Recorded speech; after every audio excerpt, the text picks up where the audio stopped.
Agradecemos mucho este espacio de participación que nos permite expresar nuestro análisis y visión respecto a la iniciativa de reforma que nos ocupa. Me permito iniciar presentando a la Asociación Mexicana de la Industria Fotovoltaica, a la que hoy represento. La MIF reúne a 81 empresas distribuidas en 14 estados de la República, 65% de las cuales son instaladoras de sistemas fotovoltaicos, el resto son proveedores. Estas instalan sistemas de generación distribuida, son pequeñas y medianas empresas mexicanas fundadas por jóvenes que crean y mantienen empleos profesionales y que forman parte de una gran cadena de valor que también genera empleos, bienestar y prosperidad para muchos mexicanos. Lo que las empresas fotovoltaicas aportan al país, además de energía, es crecimiento económico, empleo. Su actividad hace que este país sea más próspero y permite a los ciudadanos ejercer la libertad de gestionar su propio consumo y uso de energía, obtener ahorros en su gasto y en este momento crítico contribuir a su recuperación económica. La MIF ha sido y puede ser un apoyo para la transición energética, para promover buenas prácticas, contribuir a la creación de empleos e impulsar la profesionalización de empresas y sus trabajadores. Es muy importante decir que como asociación no tenemos ninguna posición política y que nuestro trabajo es llevar el sol a las personas para que ejerzan con libertad su derecho a resolver y manejar sus necesidades energéticas. En la iniciativa y en toda la discusión pública a partir de ella, se ha hablado muy poco de generación distribuida. De hecho, no se ha tocado en los 21 foros que nos preceden hoy, en este Parlamento abierto. Y no se ha dicho cuáles son las políticas públicas que se planean para su instalación y operación. Se le ha mencionado, pero solo como paneles en los techos de casas y en el sector agropecuario.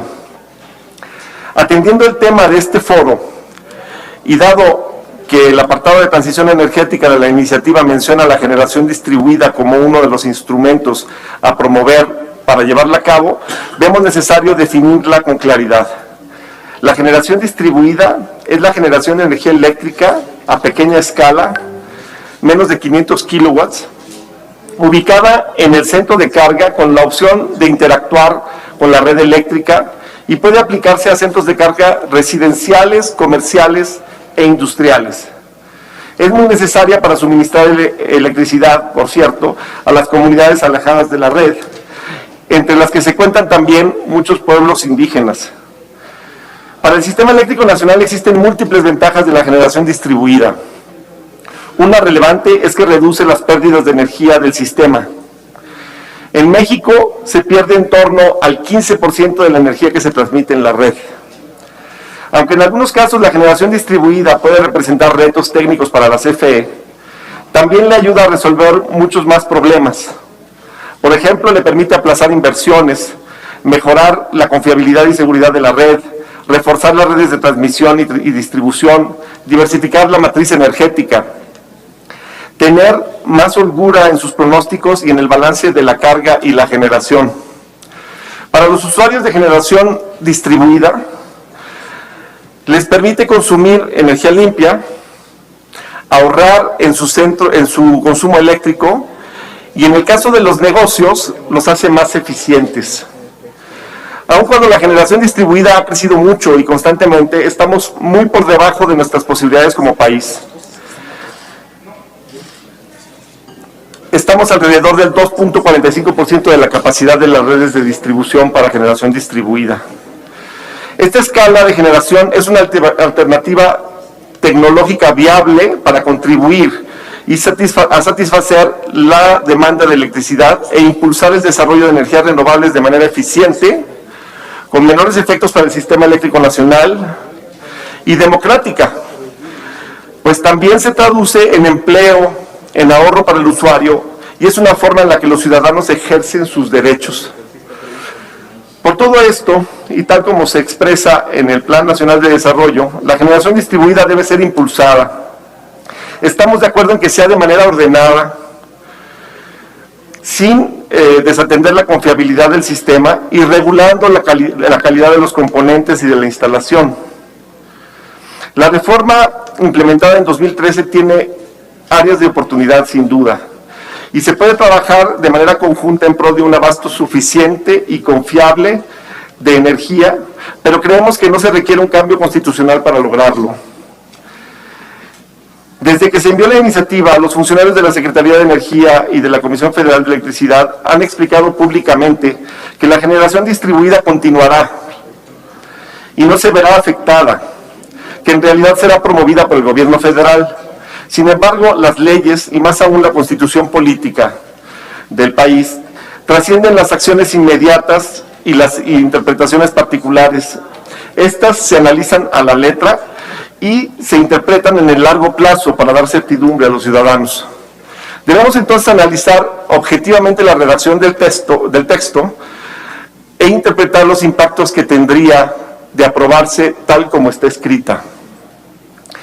En el nuevo párrafo séptimo del artículo 27 y en el nuevo párrafo sexto del artículo 28, se excluye a las empresas privadas que instalan sistemas fotovoltaicos y a una buena parte de la cadena de valor de generación distribuida, y habrá que tener en cuenta los costos de esta transición energética que, de acuerdo con el Instituto Nacional de Cambio Climático y Ecología, en un estudio de 2017, ascienden a 67.750 millones de dólares para el periodo 2014-2030.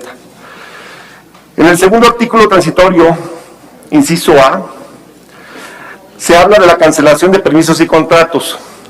Si bien los ciudadanos que poseen sistemas fotovoltaicos en modalidad de generación distribuida no requieren permiso, sí han suscrito contratos.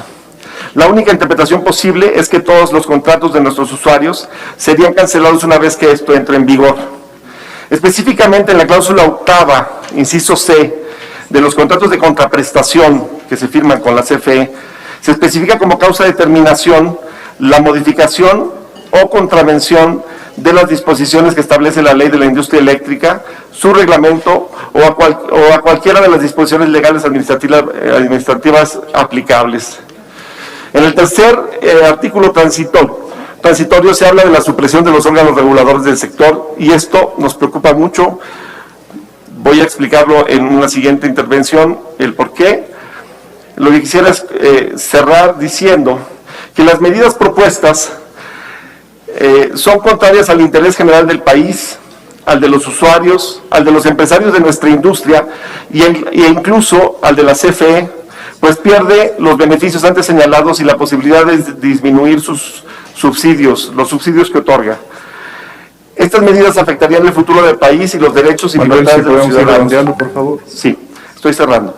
La iniciativa, tal como está, centraliza las decisiones y va en contra de la libertad de los ciudadanos para gestionar su propia generación y su propio consumo energéticos. Establecerían que la innovación, la capacidad de emprender, de crear y participar en el cambio tecnológico no va a estar en manos de cualquier ciudadano, sino de quien el Estado elija. Para el sector energético y para el país sería perjudicial que desaparezcan los órganos reguladores autónomos. Es necesario seguir apoyando la participación de las empresas instaladoras de generación solar distribuida, su profesionalización y crecimiento. Lo que ellas hacen trae beneficios para todos. Y por último, la industria requiere claridad de parte de las autoridades sobre los planes que tienen respecto a la generación distribuida y el papel de las empresas privadas en ella.